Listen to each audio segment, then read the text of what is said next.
सियार और जादुई ढोल। एक समय की बात है जब एक जंगल के पास दो राजाओं के बीच युद्ध हुआ। उस युद्ध में एक की जीत और दूसरे की हार हुई। युद्ध खत्म होने के एक दिन बाद तेज आंधी चली, जिस कारण युद्ध के दौरान बजाया जाने वाला ढोल लुढ़ककर जंगल में चला जाता है और एक पेड़ के पास जाकर अटक जाता है।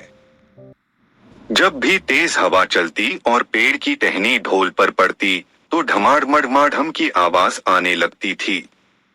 उसी जंगल में एक सियार खाने की तलाश में इधर उधर भटक रहा था और अचानक उसकी नजर गाजर खा रहे खरगोश पर पड़ती है।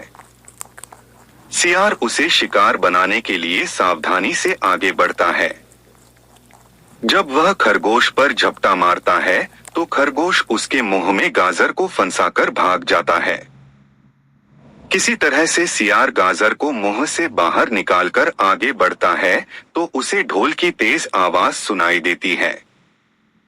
वह ढोल की आवाज सुनकर घबरा जाता है और सोचने लगता है कि उसने पहले कभी किसी जानवर की ऐसी आवाज नहीं सुनी। जहां से ढोल की आवाज आ रही थी, सियार उस ओर जाता है और यह जानने की कोशिश करता है कि जानवर उड़ने वाला है या चलने वाला। फिर वह ढोल के पास जाता है और उस पर हमला करने के लिए कूदता है तो ढम की आवाज आती है, जिसे सुनकर सियार छलांग लगाकर उतर जाता है और पेड़ के पीछे छुपकर देखने लगता है।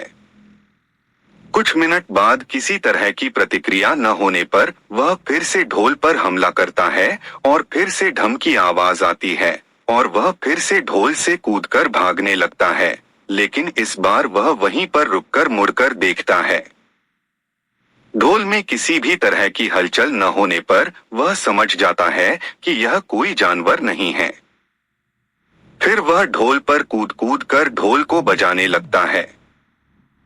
इससे ढोल हिलने लगता है और लुढ़कने भी लगता है, जिससे सियार ढोल से गिर जाता है और ढोल बीच में से फट जाता है। ढोल के फटने पर उसमें से विभिन्न तरह के स्वादिष्ट भोजन निकलते हैं, जिसे खाकर सियार अपनी भूख को शांत करता है। कहानी से सीख। सियार और ढोल के कहानी से यह सीख मिलती है कि हर किसी चीज का एक निर्धारित समय होता है। जो हमें चाहिए होता है वो हमें तय समय पर मिल ही जाता है।